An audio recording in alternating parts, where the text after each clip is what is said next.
नमस्कार, यो हो टेलिभिजनको विशेष सन्दर्भमा स्वागत छ। म शारदा थापा। यति बेला एमसीसीको विषयलाई लिएर सडक र सदनमा दुई धार देखिएको छ।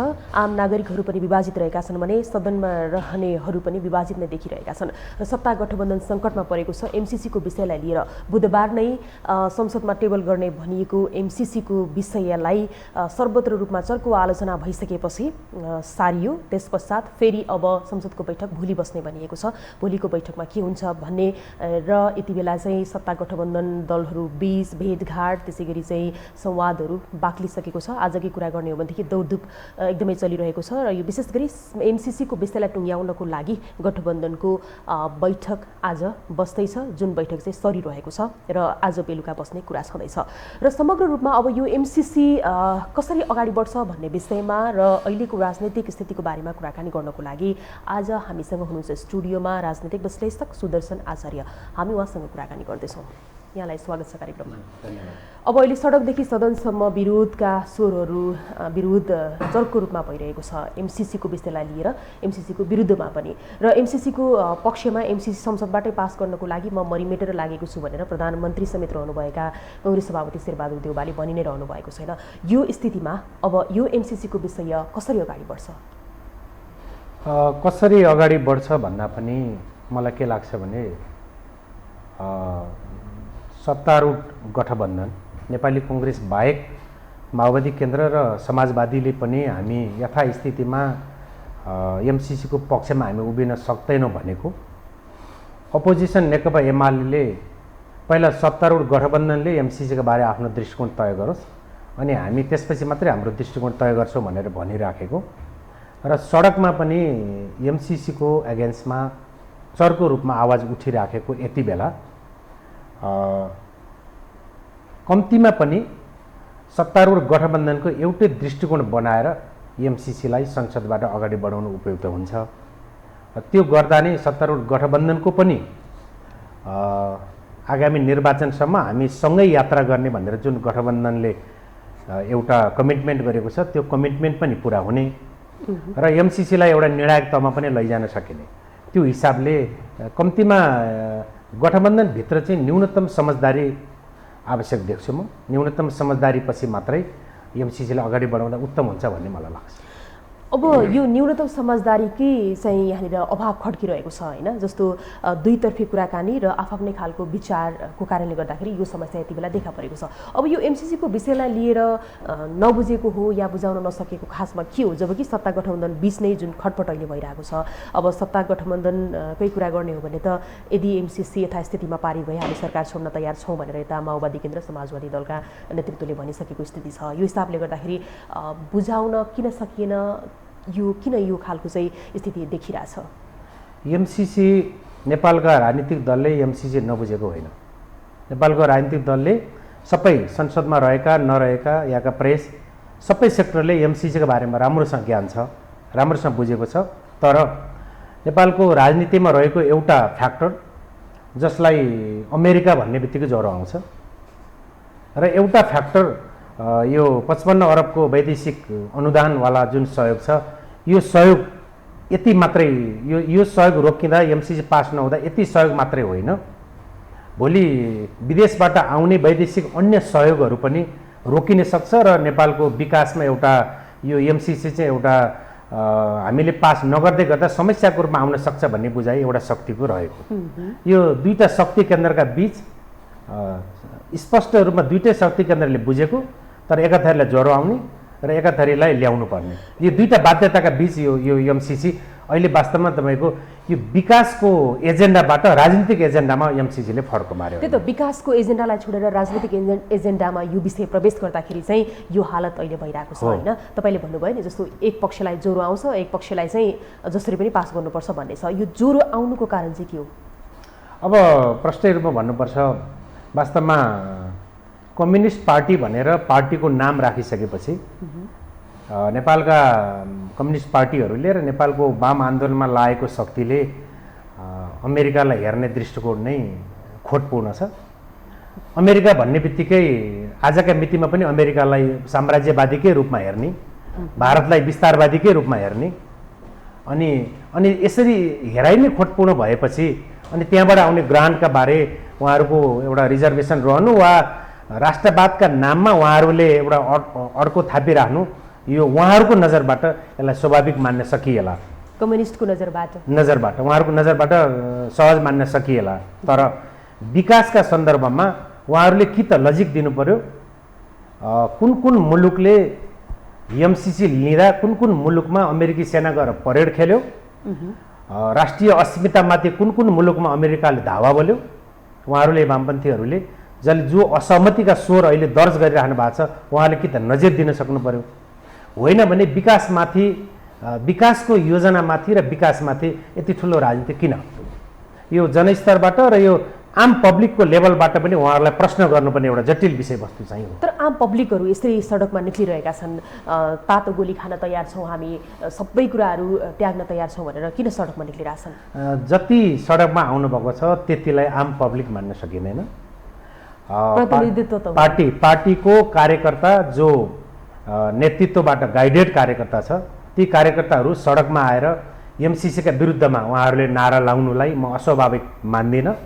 तर जसले सडकमा आएर तातो गोली खान म तयार छु भन्दै गरेको कार्यकर्तालाई एकपटक तपाईँहरू जस्तो प्रेसले एमसिसी के हो, एमसिसीका ठिक पक्ष के हुन्, बेठिक पक्ष के हुन् भनेर प्रश्न गर्नुभयो भने उहाँहरू नाजवाब हुनुहुन्छ, किनभने उहाँहरू गाइडेड हुनुहुन्छ। तर यहाँले भने जस्तो प्रश्न पार्न सकिएन, तर्क दिनु पर्यो होइन, एमसिसी पास गर्नु हुँदैन भनेर जुन भनिरहनु भएको छ नि, जस्तो उहाँहरूको तर्क त यहाँले पनि सुनिरहनु भएको होला। जस्तो जुन बुदागत रूपमा यो एमसिसी पास गराउनको लागि के लेखिएको छ भनेर बुदागत रूपमा भन्दाखेरि चाहिँ जस्तो अमेरिकी सेना आएर बस्ने कुरादेखि लिएर अमेरिकाको कानुन, भोलि बन्ने कानुन पनि नेपालले मान्नुपर्छ भन्ने टाइपको बुदालाई चाहिँ हामी हस्ताक्षर गर्न सक्दैनौँ भन्ने विषयलाई नै संशोधन गर्नुपर्छ भनिएको त छ होइन, यो चाहिँ के हो?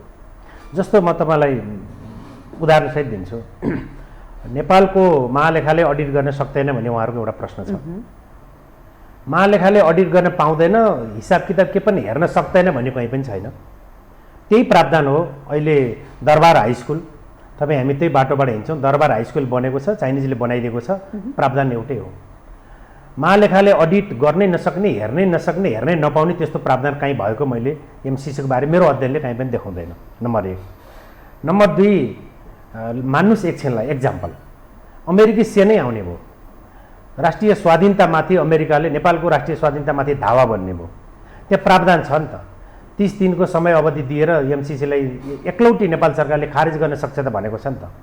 यदि हाम्रो राष्ट्रियतामाथि एमसिसी हामीले स्वीकृत गरे बापत हाम्रो राष्ट्रियतामाथि अमेरिकाले धावा बोल्ने स्थिति भयो भने त नेपालले एकलौटी एमसिसीलाई त खारेज गर्न सक्ने रहेछ, त्यो प्रावधान त रहेछ नि त भन्दाखेरि।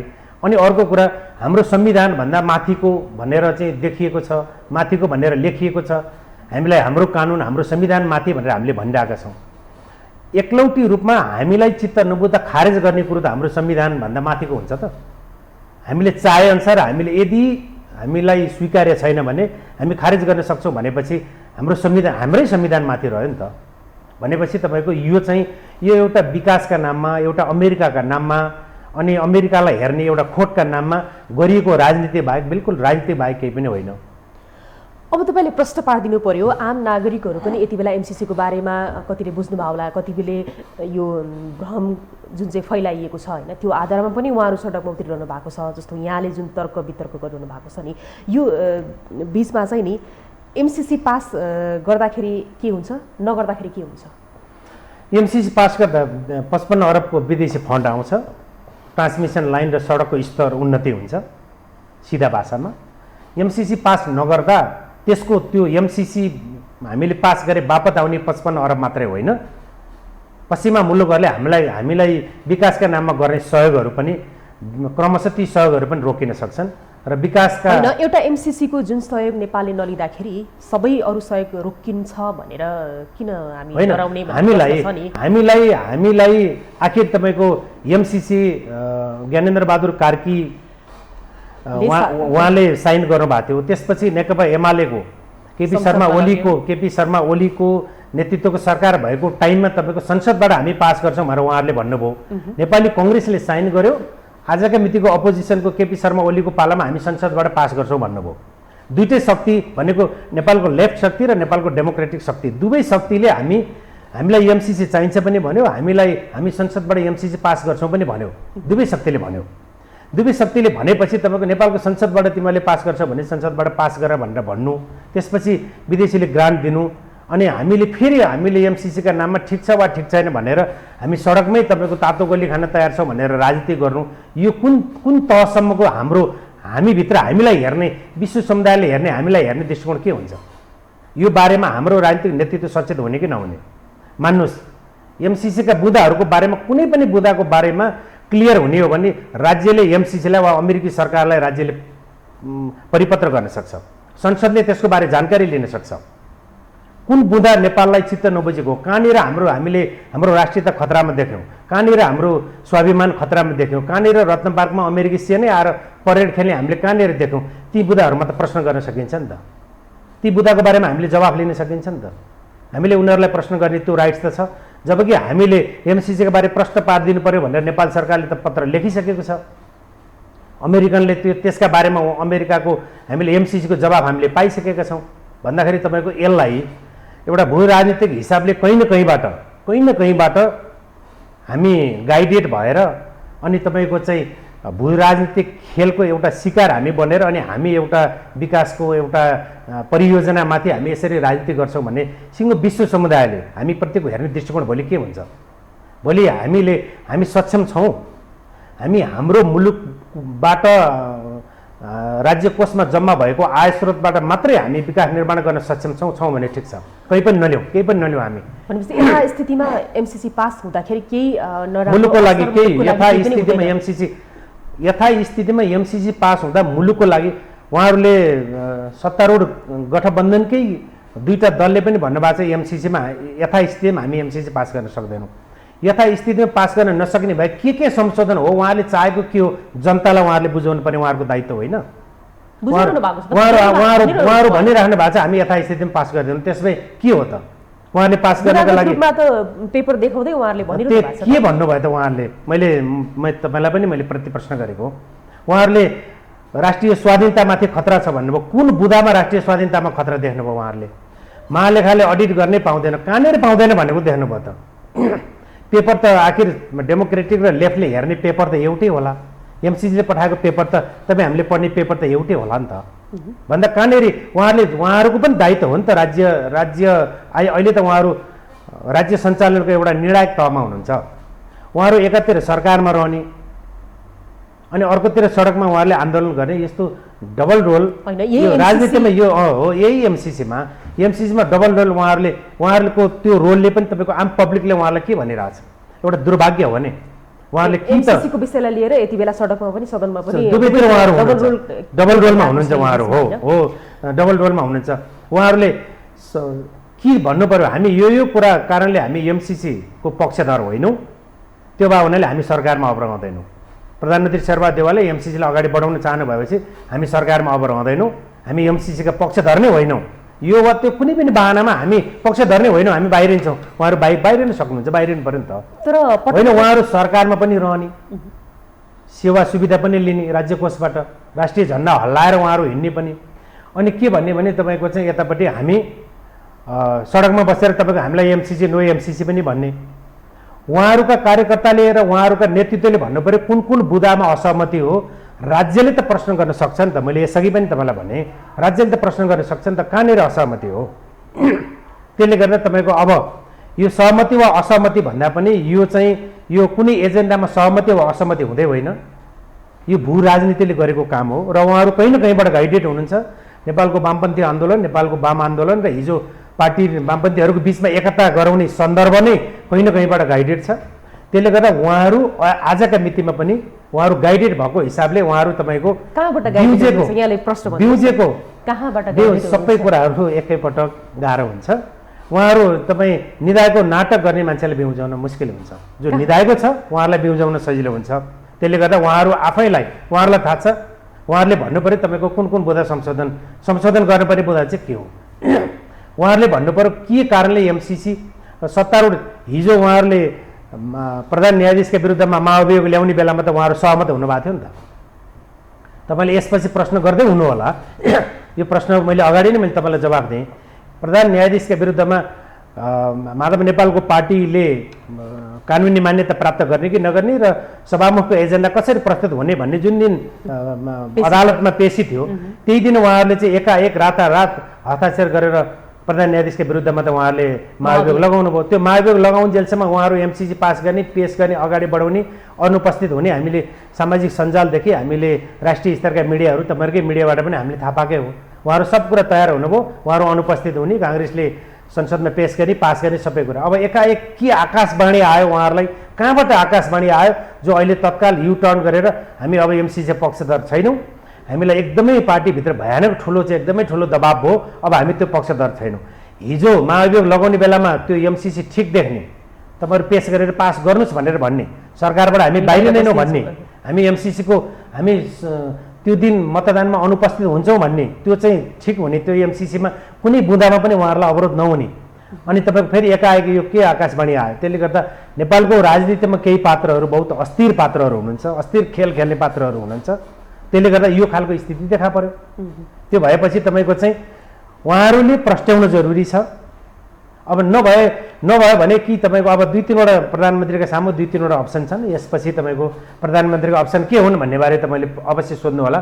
2-3वटा अप्सन छन्, मुलुकको राजनीतिले ती कोर्सहरू, नयाँ बाटोहरू, नयाँ अप्सनहरू लिन सक्छ। जस्तै प्रधानमन्त्रीको अप्सनहरू अब के हुन सक्छ, जबकि सत्ता गठबन्धनमा रहेका दुई दलले त अब प्रधानमन्त्रीलाई अहिलेको कोलुसनलाई म टुटाउँदिनँ भनेर भन्ने हो भने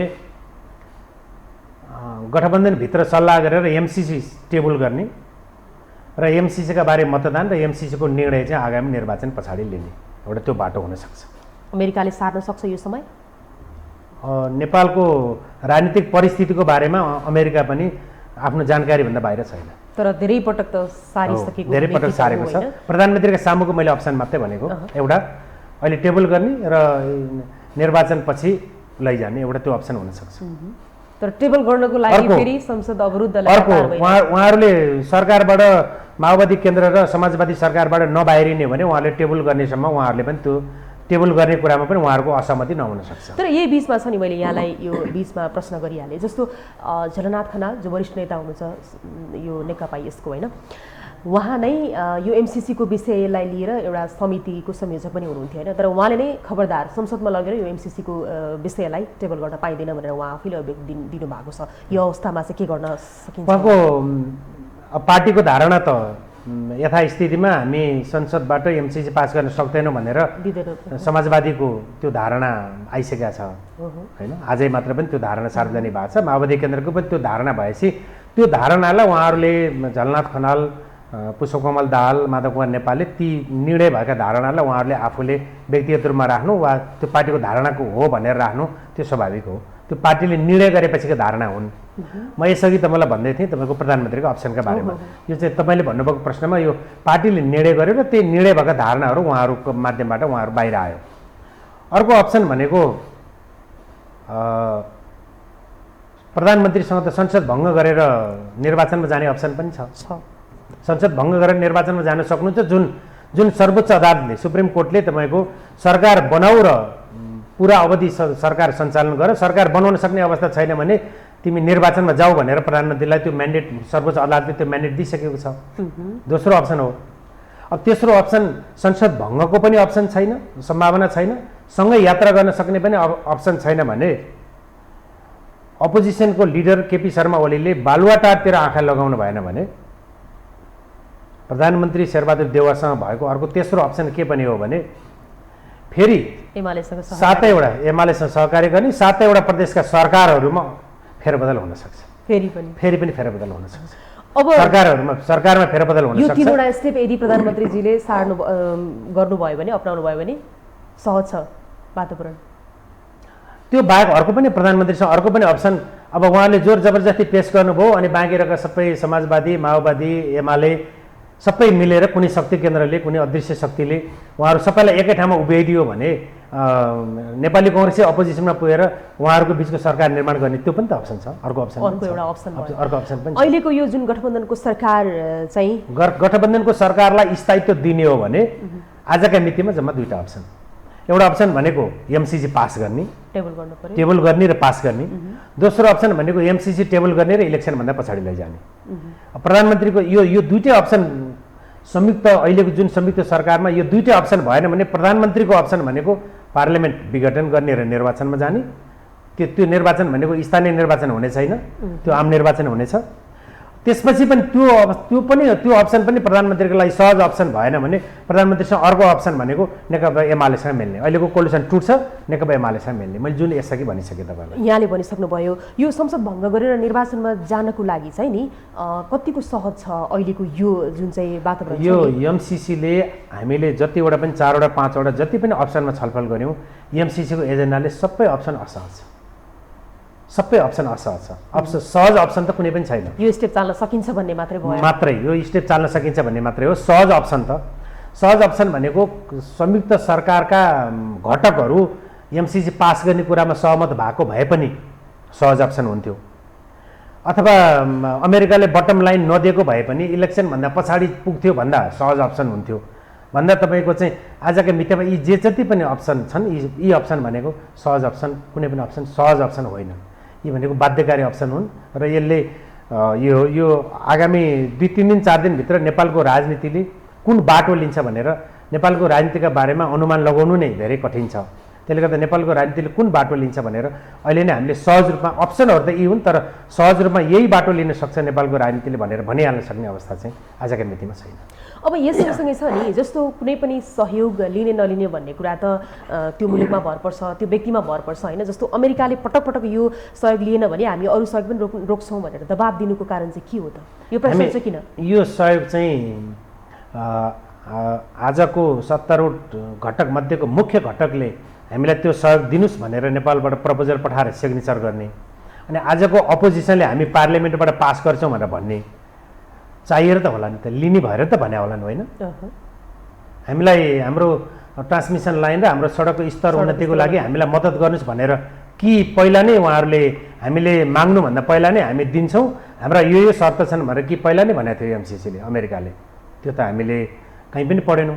भन्दा तपाईँको सत्तारूढ घटक मध्येको एउटा घटकले मागेको छ, आजको अपोजिसनले हामी संसदबाट पास गर्छौँ भनेको छ, अनि हामीले जे भनेका थियौँ नि, हामीले जे कमिटमेन्ट गरेका थियौँ त्यो कमिटमेन्ट तिमीहरू पालन गर अनि हामी सहयोग गर्छौँ भनेर भन्नु अपराध हो? हामीले नै भन्यौँ प्रेसरको रूपमा लिइरहेको छ नि त, अमेरिकाले दबाब दिइरहेको छ, थर्काइरहेको छ भनेर। त्यो अमेरिकाले तपाईँले आधा मात्रै भन्नुभयो, पुरै भन्नुपर्ने हुन्छ। अनि हामीले दबाब दिएका पनि छैनौँ, थर्काएको पनि छैन है भनेर पनि त अमेरिकाले भनिसकेको छ नि त होइन? बुझाइ के रह्यो भने अमेरिकाले एमसिसी लिनका निम्ति नेपालका राजनीतिक दलका प्रमुखहरूलाई फोन गरेर धम्कीपूर्ण भाषामा भन्यो, हामीले हाम्रो सहयोग पनि तिमीहरूले लिनुपर्छ, तिमीहरूले संसदबाट पास पनि गर्नुपर्छ भनेर भनेर धम्क्यायो भनेर आउँदै गर्दा त्यही अमेरिकी सरकारले हामी डेमोक्रेटिक हौँ, हामी कसैलाई धम्क्याउँदैनौँ र हामीले आग्रह गरेका हौँ, तपाईँहरूले नै संसदबाट पास गर्छु भनेको, तपाईँहरूले नै हामीलाई त्यो ग्रान्ट मागेको, तपाईँले मागेको र तपाईँले पास गर्छु भने चाहिँ मागेको र पास गर्छु भनेको कुरा तपाईँले कार्यान्वयन गर्नुहोस् भनेरसम्म हामीले भनेको हो। बाँकी हामी धम्काउँदैनौँ, धम्क्याएको हामीले होइन भनेर हामीले त्यो पनि मिडियाहरूमा हामीले पढेपछि अब त्यसलाई पनि त हामीले स्वीकार्नु पर्यो। अब यो सँगसँगै छ नि, जस्तो एमसिसी यथास्थितिमा पास हुँदाखेरि पनि मुलुकलाई कुनै पनि असर पर्दैन भनेर जसरी यहाँले विश्लेषण गरिरहनु भएको छ, तपाईँहरू जस्तो बुद्धिजीवीले यसरी विश्लेषण गरिरहँदाखेरि आम नागरिकहरू आगो बनेर सडकमा आएर चाहिँ यो समस्या समाधान हुन सक्छ त भन्ने प्रश्न? यो वास्तवमा यो भइदियो के भने समस्याको समाधान भनेको तपाईँको चाहिँ अब कति मैले यसअघि पनि भने कति सडकमा आएको कुन शक्तिलाई आम नागरिक भन्ने त्यो एउटा पाटो रह्यो होइन? त्यसो भए सडकमा आएकाहरू को हुन्? होइन, सडकमा आएकाहरू कोही पनि होइनन्, त्यो पनि होइन, तर सडकमा आएकाहरू तपाईँको पार्टीको क्याडर हुन्, आम नागरिक जनता होइन, पार्टीका क्याडर हुन्, क्याडर र सर्वसाधारण नागरिकका क्याडरलाई हामीले अलग ढङ्गले बुझ्नुपर्ने हुन्छ। त्यसले गर्दा उनीहरू कोही पनि होइनन्, त्यो होइन। र अर्को कुरा चाहिँ तपाईँको एउटा कुरा सत्य कुरा चाहिँ के हो भने संसदमा रहेको नेपाली कङ्ग्रेस बाहेक सत्तामा रहेको दुईटा घटक, संसदमा रहेको अपोजिसन, नागरिक समाज र तपाईँको भाषामा, मेरो भाषामा होइन, तपाईँको भाषामा आम नागरिक सबैलाई विरुद्धमा राखेर जोर जबरजस्त पेस गर्नु चाहिँ त्यो चाहिँ हुँदैन। तर अहिले त सरकारको तयारी त्यही छ भनेर फेरि अर्को एउटा हङ्गामा मचिरहेको छ नि त, नेपाली कङ्ग्रेसले जसरी पनि संसदबाट यो एमसिसी पास गर्न खोजेको छ भनेर। मलाई यो एमसिसीकै एजेन्डालाई लिएर आजका मितिको कोलुसन टुट्छ, नयाँ खालको समीकरण बन्छ अथवा नेपालको राजनीतिले नयाँ कोर्स लिन्छ भन्ने मलाई लाग्दैन। यो कोलुसन कसरी, जबकि यहाँ त सत्ता घटक दलकै नेतृत्वले भनिसक्नु भएको छ कि हामी सरकार छोड्न तयार छौँ। मलाई लाग्दैन। तपाईँको उहाँहरूले पेस गर्ने कुरो पनि पेस गर्छु भन्नुभएको छ, छोड्ने कुरो पनि छोड्छु भन्नुभएको छ। पेस गर्नेले पेस गरेपछि र छोड्नेले छोडेपछि हामी पुनः बहस गरौँला। आजका मितिमा मलाई त्यो लाग्दैन। उहाँहरूले छोड्नु चाहिँ एमसिसीको विषयलाई लिएर किनभने उहाँहरूलाई पनि समस्या छ। आजका मितिमा माओवादी केन्द्र र माधव नेपालले नेतृत्व गर्नुभएको राजनीतिक दल सरकार छोडेर बाहिर जाँदै गर्दा नेपाली कङ्ग्रेस र नेकपा एमालेको बिचमा एलायन्स भएर सरकार निर्माण भएपछि हुने निर्वाचनमा उहाँहरू संयुक्त सरकारभन्दा बाहिर गएर उहाँहरूले निर्वाचन फेस गर्नुपर्दाको परिणाम के आउँछ भन्ने कुराको आकलन पुष्पकमल दाहाल जस्तो चलाक राजनीतिक खेलाडीले नबुझेको होइन। त्यसले गर्दा उहाँहरू आजका मितिमा जुन स्केलमा जसरी उहाँहरूले भन्दै आउनुभएको छ त्यही स्केलमा उहाँहरू सरकारबाट त्यति सहजै ढङ्गले सरकारबाट बाहिर जानुहुन्छ भन्ने कुरा मलाई चाहिँ लाग्दैन। त्यही त, उहाँहरू पनि बाहिर नजाने, फेरि एमसिसी टेबल गर्न पनि मत नदिने भयो भने त फेरि समस्या त्यही पनि निक्लन्छ। अब बिचको बाटोको खोजी हुनसक्छ। त्यो खोजी भनेको एमसिसी टेबल हुने र उहाँहरूले मतदानमा भाग नलिने, एमसिसी टेबल हुने नेपाली कङ्ग्रेसले मतदानमा भाग लिने, किन दुई तिहाई चाहिँदैन। दुई तिहाई नचाहिने भएपछि माओवादी केन्द्र र समाजवादी दुईटै पार्टीले हामी यथास्थितिमा हामी मतदानमा भाग लिँदैनौँ भने चाहिँ उहाँहरूको निर्णयलाई उहाँहरूले अक्षरशः पालना गर्नुभयो भने उहाँहरू संसदमा मतदानमा उहाँहरू त्यो प्रक्रियामा भाग नलिने र आगामी निर्वाचनसम्म उहाँहरूको सरकारको एकतालाई कायम राख्ने एउटा त्यो बाटो हुनसक्छ। अब यो सँगसँगै जस्तो अर्को मैले यसअघि भने चाहिँ तपाईँको अमेरिकाले पनि नेपालका राजनीतिक दल, नेपालको नागरिक समाज, सडकमा आएको शक्ति सबै कुरालाई आकलन गरेर उहाँहरूको आफ्नो जुन समयको एउटा फ्रेम दिनुभएको छ त्यो फ्रेमलाई रिभ्यू गरेर तपाईँको त्यो फ्रेमको समयावधि भनेको आगामी निर्वाचनसम्म पुग्न पनि सक्छ। आगामी निर्वाचनसम्म अमेरिकाले पनि त्यो हेर्न सक्छ, किनभने तपाईँको समय सार्न सक्छ। जस्तो त मलाई एउटा एक्जाम्पल, नेपाली कङ्ग्रेस बाहेक सबै राजनीतिक दललाई एकै ठाउँमा पुर्याएर एकै ठाउँमा उभ्याउने हिजो जसरी नेकपा बन्यो र निर्वाचनमा गएर नेकपा ठुलो शक्तिको रूपमा नेपाली जनताको बिचबाट ठुलो शक्तिको रूपमा आयो, त्यसै गरी यो कोलुसन टुट्यो भने पुनः फेरि त्यो ठुलो शक्तिको रूपमा चाहिँ नेपालका वामपन्थीहरूलाई एकै ठाउँमा उभ्याएर ठुलो शक्ति बनाउँछु भन्ने शक्ति त अहिले पनि त्यो शक्ति त एकदम मौजुद छ। त्यो शक्तिले नेपाली कङ्ग्रेस बाहिर निस्केको बेला यही बेलामा हामी यी बाँकी रहेका शक्तिहरूलाई एकीकृत गराएर यो निर्वाचनको मुखमा यसरी टुटफुट हुँदा निर्वाचनबाट एउटै गराइदिनुपर्छ भन्ने शक्ति, अदृश्य शक्ति केन्द्र, अन्तर्राष्ट्रिय शक्ति केन्द्र यसरी उभिराखेको अवस्थामा स्वयं अमेरिकाले पनि अन्तिम अवस्थामा यो कोलुसन टुट्ने नै हुने, नेपाली कङ्ग्रेस र नेकपा एमालेको बिचमा एकता पनि नहुने र अर्को शक्ति केन्द्र खडा भएर प्रतिपक्षी दलको नेता केपी शर्मा ओली नै प्रधानमन्त्री भएर अनि इलेक्सन हुने खालको स्थिति रह्यो भने यसमा मलाई लाग्छ यो अमेरिकाले पनि रिभ्यू गर्नुपर्ने, एमसिसीले पनि रिभ्यू गर्ने अवस्था त्यति बेला आउन पनि सक्छ। यहाँले अदृश्य शक्ति खडा भइरहेको बेलामा भन्नुभयो नि, त्यो अदृश्य शक्ति भनेको के हो? हिजो जसले नेपालका वामपन्थीहरूलाई एकै ठाउँमा जसले उभ्यायो, जसले ठुलो राजनीतिक शक्तिको रूपमा निर्माण गरिदियो, मैले इन्डिकेट गर्न खोजेको शक्ति त्यही हो। अब तपाईँको आगामी दिनमा तपाईँको नामै खोलेर शक्ति केन्द्रले के गर्यो भन्ने सन्दर्भहरू आगामी दिनमा हामी फेरि छलफल गर्दैछौँ। अब यो सँगसँगै नेकपा एमालेका अध्यक्ष केपी शर्मा ओली जति बेला चाहिँ प्रधानमन्त्री हुनुहुन्थ्यो, जति बेला उहाँको सरकार थियो त्यति बेला चाहिँ संसदबाट पेश गर्नुपर्छ भनेर यो जुन एमसिसीको प्रस्ताव लगियो, तर अहिले अब उहाँहरूको धारणा के छ नेकपा एमालेको तर्फबाट भनेदेखि सत्ता गठबन्धनले पहिला आफ्नो निर्णय गरोस् अनि मात्र हामी बोल्छौँ, नभए यता सभामुखलाई हटाउनु पर्यो, हाम्रो चाहिँ 14 जना सांसदलाई कारबाही गरेको जुन चाहिँ विवाद रहेको छ त्यसलाई सल्टाउनु पर्यो अनि हामी स्वत चाहिँ सहमत हुन्छौँ, हामी चाहिँ मत दिन्छौँ भन्ने उहाँहरूको भनाइ छ। यसलाई चाहिँ कसरी हेर्ने, कसरी विश्लेषण गर्ने? सत्तारूढ दलभित्र असमझदारी सिर्जना हुँदै जाँदा अपोजिसनले त्यो असमझदारीलाई अझै उत्कर्षमा पुर्याउने खालको त्यो भूमिका भनेको अपोजिसनको हुन्छ नै। नेपाली कङ्ग्रेस हिजो अपोजिसनमा थियो, नेपाली कङ्ग्रेस अपोजिसनमा हुँदा यही नेकपा एमालेका अध्यक्ष केपी शर्मा ओलीले नेतृत्व गर्नुभएको सत्तारूढ गठबन्धनलाई नै टुटाएर शेरबहादुर देउवाको नेतृत्वमा सरकार निर्माण भएको हो। त्यसले गर्दा यो अपोजिसनले यो खालको रोल खेल्नु, आफ्नो कार्डलाई खोली नहालेर पहिला सत्तारूढ गठबन्धनले एमसिसीकै सन्दर्भमा पनि उसको दृष्टिकोण सार्वजनिक गरोस् अनि हामी बोल्छौँ भन्नुलाई अपराध मान्न सकिँदैन। यो उहाँहरूको दृष्टिकोण ठिकै हो। यति मात्रै हो, एमसिसीका बारे उहाँहरूको दृष्टिकोण के हो भन्ने कुरा चाहिँ हिजो उहाँहरूकै पालामा हामी आफैले संसदबाट पास गर्छौँ भन्ने हुनाले त्योभन्दा उहाँहरू पछाडि हट्नुहुन्न, हट्दा उहाँहरूका बारे पनि तपाईँको मोरल क्वेसन उठ्छ भन्ने कुरा चाहिँ हामीले विश्लेषण गर्न निकाल्न सकिन्छ। तर सत्तारूढ गठबन्धनको बिचमा दरार पैदा हुँदा त्यसलाई अझै दरार उत्कर्षमा पुर्याइदिने कुरा अपोजिसनले त्यो भूमिका खेल्नुलाई हामीले यसलाई अनौठो रूपमा लिन मिल्दैन र यो उहाँहरूको नजरबाट स्वाभाविक हो। उहाँहरूको नजरबाट स्वाभाविक त हो, तर अब अहिले जुन उहाँहरूको एउटा माग छ नि, निरन्तर रूपमा संसदै चल्न नदिनु, सभामुखलाई हटाउनै पर्छ भन्ने उहाँहरूको जुन माग छ नि, यसलाई चाहिँ यहाँले कसरी विश्लेषण गर्नुहुन्छ? लामो समयदेखि लोकतान्त्रिक नेपालका वामपन्थी, नेपालको कङ्ग्रेस, नेपालका राष्ट्रिय राजनीतिमा मान्यता प्राप्त सबै राजनीतिक दलहरूले लोकतन्त्रलाई स्वीकार गरेर लोकतान्त्रिक विधि र पद्धति र त्यो प्रक्रियामा आइसकेपछि संसदले चयन गरेको सभामुखले सञ्चालन गरेको संसदमा हामी संसदको सभामुखलाई नै हामी सभामुखको रूपमा मान्यता दिँदैनौँ र सञ्चालन गर्न दिँदैनौँ भन्नु लोकतान्त्रिक मूल्य र मान्यता विपरीत हो। र यो उहाँहरूले नेकपा एमाले नेपाली कङ्ग्रेसपछि लोकतन्त्रका बारे, प्रजातन्त्रका बारे, डेमोक्रेसीका बारे असाध्यै ठुलो बहस गर्ने र आफूलाई लोकतान्त्रिक पार्टीको रूपमा मदन भण्डारीको पालादेखि नै लोकतान्त्रिक पार्टीको रूपमा रूपान्तरण गर्ने एउटा जिम्मेवार राजनीतिक दल हो नेकपा एमाले भन्ने कुराको बुझाइ छ।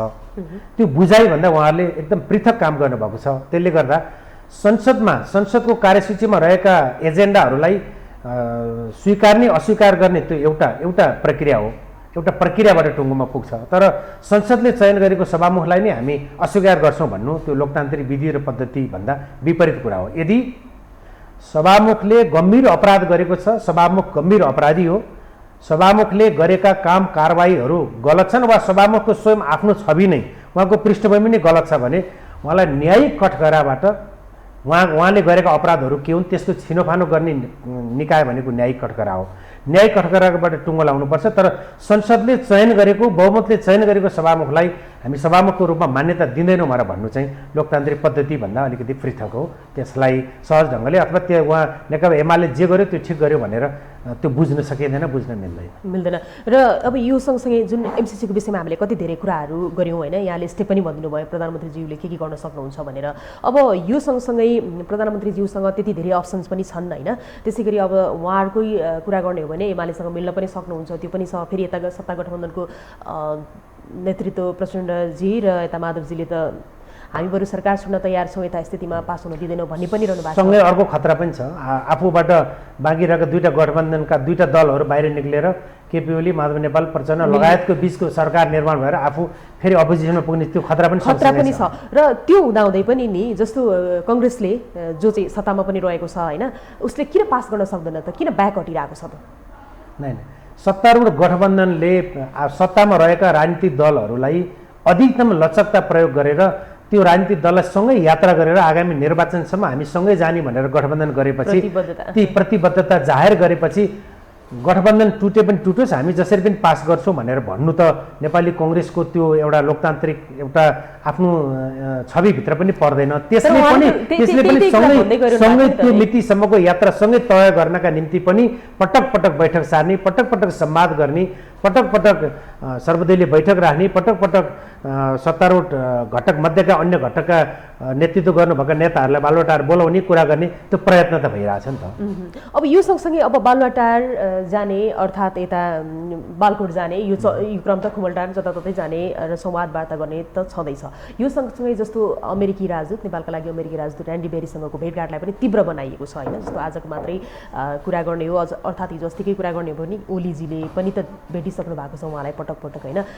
तर यो भित्रभित्र चाहिँ उहाँहरू के अरे अनसिन रूपमा चाहिँ उहाँहरूले एकदमै हुन्छ भन्ने, अनि बाहिरी रूपमा चाहिँ फेरि आम सर्वसाधारणको लागि, जनताको लागि चाहिँ दुधको साँची बिरालो जस्तो देखाउनको लागि किन यो चरित्र खेलिरहनु भएको छ? सबै यस्तो नेपालमा रहेको अमेरिका भन्नुहोस् या चाइना भन्नुहोस् या भारत भन्नुहोस्, कुनै पनि राष्ट्रका प्रतिनिधि हुने त राजदूत भनेको उहाँहरूले एउटा प्रोटोकल मेन्टेन गरेर मुलुकको कार्यकारी पोस्टमा रहनुभएको प्रधानमन्त्री वा अपोजिसनका लिडरलाई भेट्नुलाई यसलाई कतिपय सन्दर्भहरू क्लियर गर्ने सन्दर्भ पनि क्लियर गराउने सन्दर्भ पनि हुन्छन्। त्यसले गर्दा यसलाई यदि भेटघाट भएको हो भने पनि यसलाई एउटा अनौठो रूपमा वा अस्वाभाविक रूपमा हामीले लिन सकिँदैन, लिन मिल्दैन।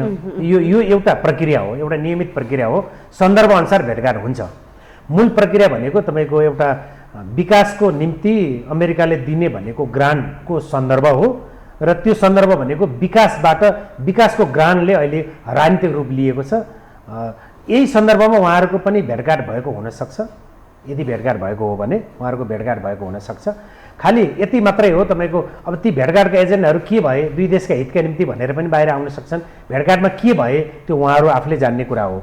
मूल विषयवस्तु भनेको बाहिर सार्वजनिक के भए, कुन राजनीतिक दल कुन एजेन्डामा अडिक छ र उसले हिजोकै मितिमा के भनेको थियो र आजको मितिमा के भन्यो, अथवा हिजो एउटा सन्दर्भमा कुन सन्दर्भमा चाहिँ पुष्पकमल दाहालले महाभियोग ल्याउँदा कुन सन्दर्भमा उहाँले महाभियोग ल्याउन तयार हुनुभएको थियो र नेपाली कांग्रेस तयार भएको थियो, अनि आज उहाँ कुन एजेन्डामा कसरी उभिनु भएको छ, मूल विषयवस्तु यो हो। एउटा राजनीतिक दलको एउटा लिडरले उसले बोलेको त्यो कालखण्डमा मात्रै होइन, 2 दिन 4 दिन 10 दिन 20 दिनको लागि मात्रै होइन, युगसम्मका लागि प्रभावित हुने गरी एउटा स्ट्यान्ड लिनुपर्छ। वास्तवमा उहाँहरूले स्ट्यान्ड लिनु भएन र असाध्यै धेरै सत्तामा रहेका अपोजिसनमा रहेका राजनीतिक दल हरेक एजेन्डामा असाध्यै धेरै चालबाजीमा रहनुभयो भन्ने कुरा हो। एउटा टावर पर्सनालिटी भएन या नेपालको राजनीतिक दलमा या के हो, यो एउटा छलफलको विषय बन्न सक्छ। तर असाध्यै एउटाले अर्कोलाई प्रयोग गर्ने र एउटा चालबाजीको रूपमा देखा पर्यो। यो वास्तवमै यो दुःखद पक्ष हो। यसले तपाईँको सङ्घीयता, यसले गणतन्त्र, यसले हाम्रा राजनीतिक नेतृत्वप्रतिको भरोसा, यो सबै कुरा चाहिँ एउटा डगमगाउँदै जाने स्थिति चाहिँ टड्का रूपमा देखा पर्दै गएको छ।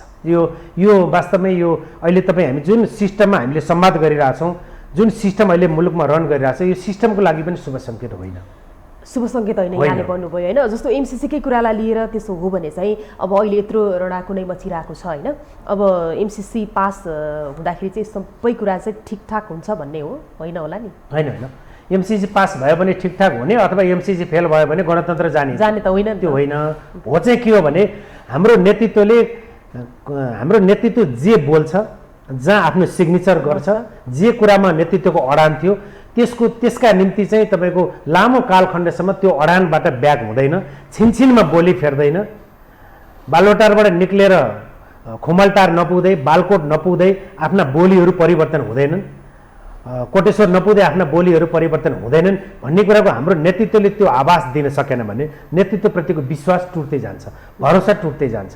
विश्वास र भरोसा टुटेपछि भोलि यो सिस्टममाथि, यो गणतन्त्रमाथि कसैले धावा बोल्यो भने पनि यो गणतन्त्र हाम्रा निम्ति हो, यो हामीले चाहेको सिस्टम हो भनेर सडकमा आउने शक्ति, सडकमा आउने तपाईँले अघि भन्नुभए चाहिँ आम जनता, सडकमा आउने आम जनता कोही पनि नहुन सक्छन्। किनभने नेतृत्वले भनेको भरोसा दिने हो।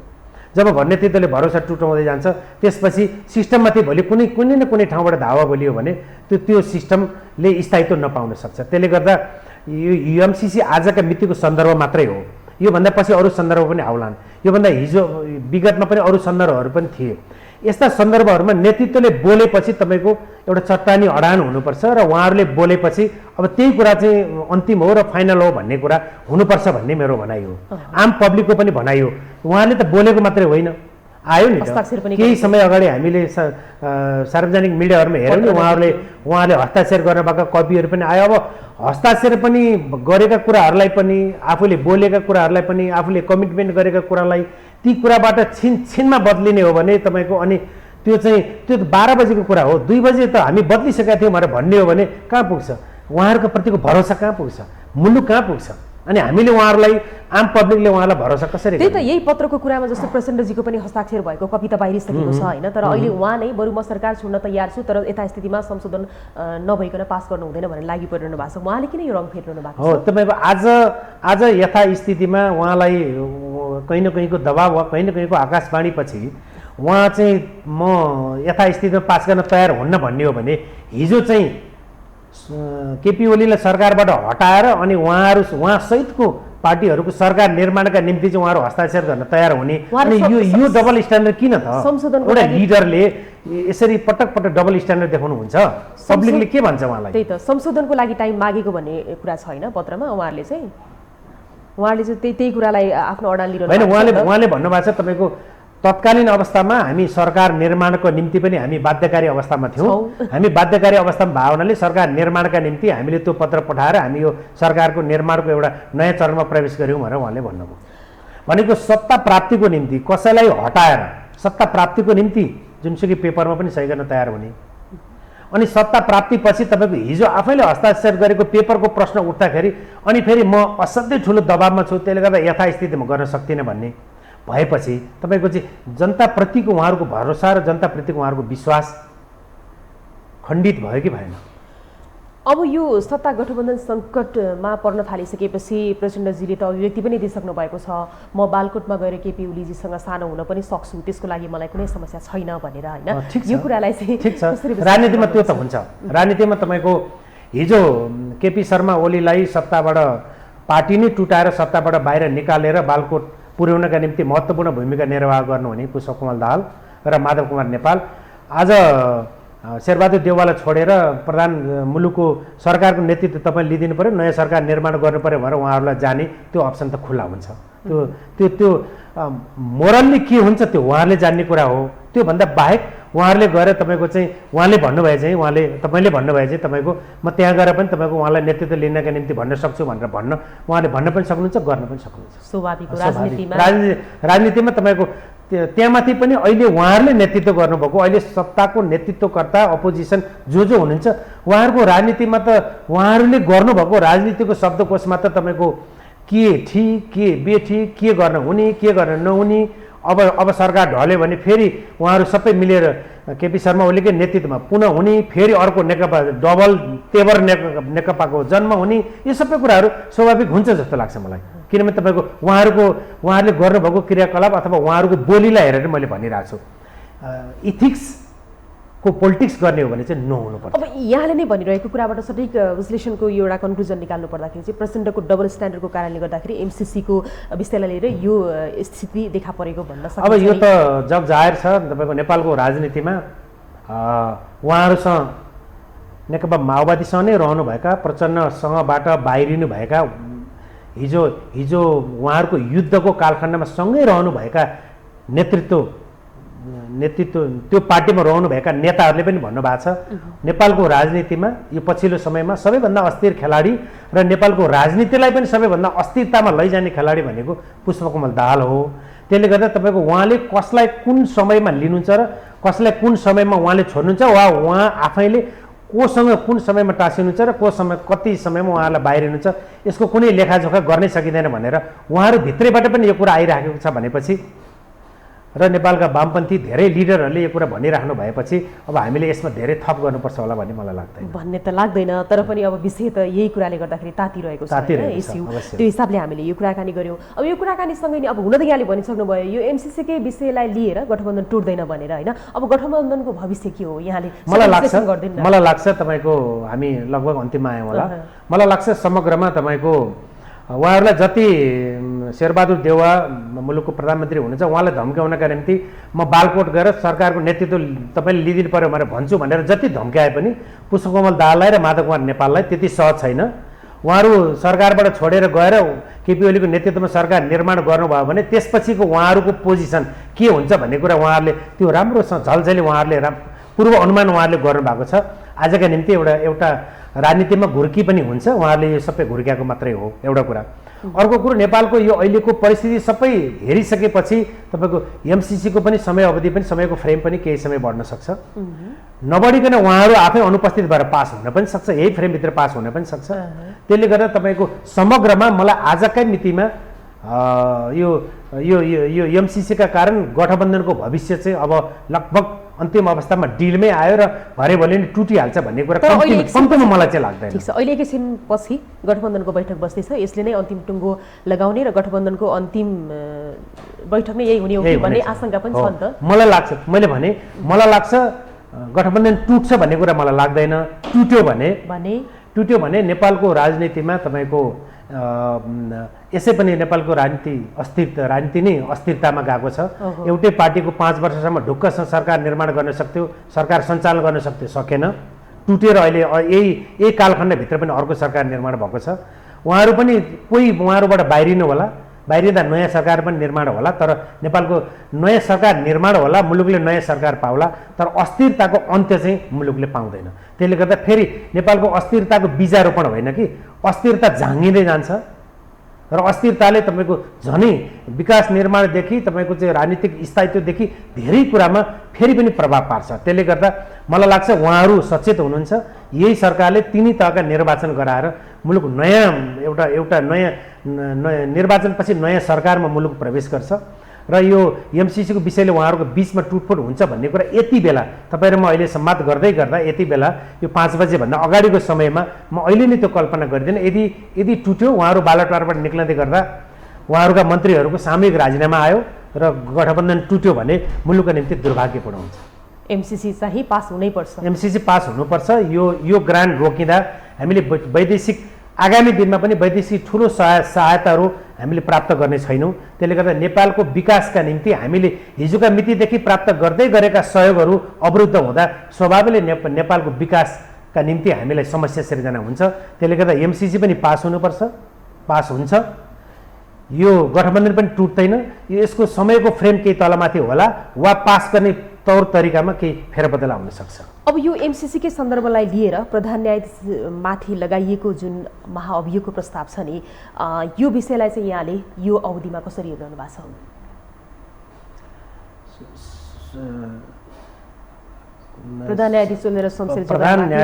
प्रधान न्यायाधीश चोलेन्द्र शमशेर जबराको उहाँले गर्नुभएको न्याय सम्पादनका बारे चरम प्रश्नहरू उठे। त्यसले गर्दा तपाईँको उहाँमाथि आएको महाअभियोग, उहाँले न्याय सम्पादनमा उहाँले देखाउनु भएको भूमिकाको जुन भूमिका देखाउनु भयो त्यसका कारणले उहाँमाथि आएको महाअभियोगलाई नाजायज भन्न मिल्दैन। तर यत्रो समयसम्म एउटा न्याय सम्पादन आम जनताले त्यहाँ सेवाग्राहीले न्याय नपाउने, न्याय सम्पादन अदालतहरूमा चाहिँ न्याय सम्पादनका कामहरू ठप्प हुने, तर राजनीतिको जोड घटाउको समयमा राजनीतिमा कहीँ न कहीँ जोड घटाउ गर्ने समय आएपछि अनि एकाएक त्यो विषयमा प्रवेश गरेपछि यसलाई यो जुन समय हो त्यो समयका कारण आजको मितिको राजनीतिक नेतृत्वका प्रति प्रश्न गर्ने कि नगर्ने।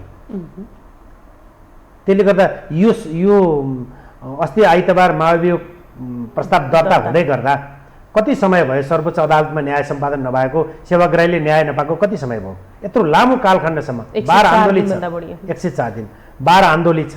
बारले पटक पटक सबै विषयवस्तुहरू क्लियर गरेकै हो नि, विभिन्न छानबिन समितिहरू बनेकै हो नि, बिचौलियाहरूका चाहिँ विभिन्न अड्डादेखि जग्गा जमिनका कुराहरू त बाहिर आएकै हुन् नि।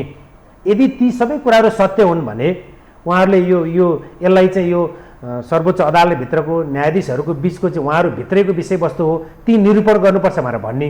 अनि त्यहाँभित्रको विषयवस्तु त होइन रहेछ नि त, अहिले संसदको विषयवस्तु त बन्यो नि त। फेरि भन्दाखेरि तपाईँको आफूलाई सजिलो भयो भने अथवा आफूलाई अप्ठ्यारो पर्ने बित्तिकै कुनै एजेन्डा एकाएक आउने। त्यसले गर्दा यो चाहिँ उहाँहरूले किन यो कारको रूपमा प्रयोग गर्नुभयो आजका मितिमा?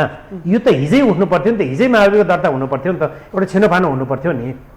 होइन भने उहाँले जसका विरुद्ध महाअभियोग लगायो त्यो उहाँले पनि त सफाइको त मौका त उहाँलाई पनि दिइन्छ नि त। उहाँले या त सफाइ हुनुहुन्थ्यो या त उहाँ त्यहाँबाट बाहिरिनुहुन्थ्यो भनेपछि तपाईँको चाहिँ अनि फेरि यही भित्र पनि अर्को लुकेको एजेन्डा पनि के हो भने महाअभियोग केका निम्ति महाअभियोग लगाउन तयार भएको हो, अनि त्यो तयार भएको एजेन्डा चटक्कै छोडेर फेरि आज फेरि सत्तारूढ गठबन्धनभित्रका दुईटा दल चाहिँ फेरि युटर्न गर्ने भनेपछि राजनीतिमा नैतिकता हुन्छ कि हुँदैन? राजनीतिमा इमान्दारिता हुन्छ कि हुँदैन? हुँदैन रहेछ, देखियो त हो। अब हुँदैन भने त्यो नेतृत्व ती दलहरूप्रति जनताको भरोसा हुन्छ कि हुँदैन त? जनताले कुन रूपमा उहाँहरूलाई लिने? त्यसले गर्दा मलाई लाग्छ तपाईँको यो आजका मितिमा गठबन्धन हामी एमसिसीकै एजेन्डामा नेपाली कङ्ग्रेसले अलि चर्कै रूपमा चाहिँ हाउसमा ल्यायो भने हामी बाहिरिन्छौँ। त्यति बाहिरिन पनि सहज छैन। केपी ओली नेतृत्वको उहाँहरू कहाँ पुगेर हामी सरकार निर्माण गरेर हामी त्यतातिर लाग्न सक्छौँ, त्यो पनि उहाँहरूलाई सहज छैन। किनभने आजका मितिमा भन्ने बेग्लै कुरा हो। मैले यो सन्दर्भ फेरि दोहोऱ्याएँ। भोलि त्यही नेतृत्वको सरकार निर्माणका सन्दर्भमा अहिले तपाईँको त्यहाँ घनश्याम भुषालदेखि भीम रावलसम्मले उहाँहरू नेकपा एमाले भित्र उहाँहरूको हैसियत उहाँहरू कुन स्टेजमा हुनुहुन्छ भन्ने कुरा माधव कुमार नेपाल र पुष्पकमल दाहाललाई थाहा छैन र त्यसले गर्दा तपाईँको यो राजनीतिमा यो घुर्कीहरू धम्कीहरू यो राजनीतिमा चाहिँ यी भनेका चाहिँ नियमित प्रक्रिया रहेछन् र यो नियमित प्रक्रिया अन्तर्गत एउटा श्रृङ्खला हो। त्यसले गर्दा तपाईँको एमसिसीको विषयवस्तुको फ्रेम लम्बिन सक्छ, उहाँहरू अनुपस्थित भएर फ्रेमभित्रै पास पनि हुनसक्छ। अनि एमसिसीकै कारणले कोलुसन आज उहाँहरूको बैठकले कुनै एउटा नयाँ बाटो पनि निर्माण गर्न सक्छ।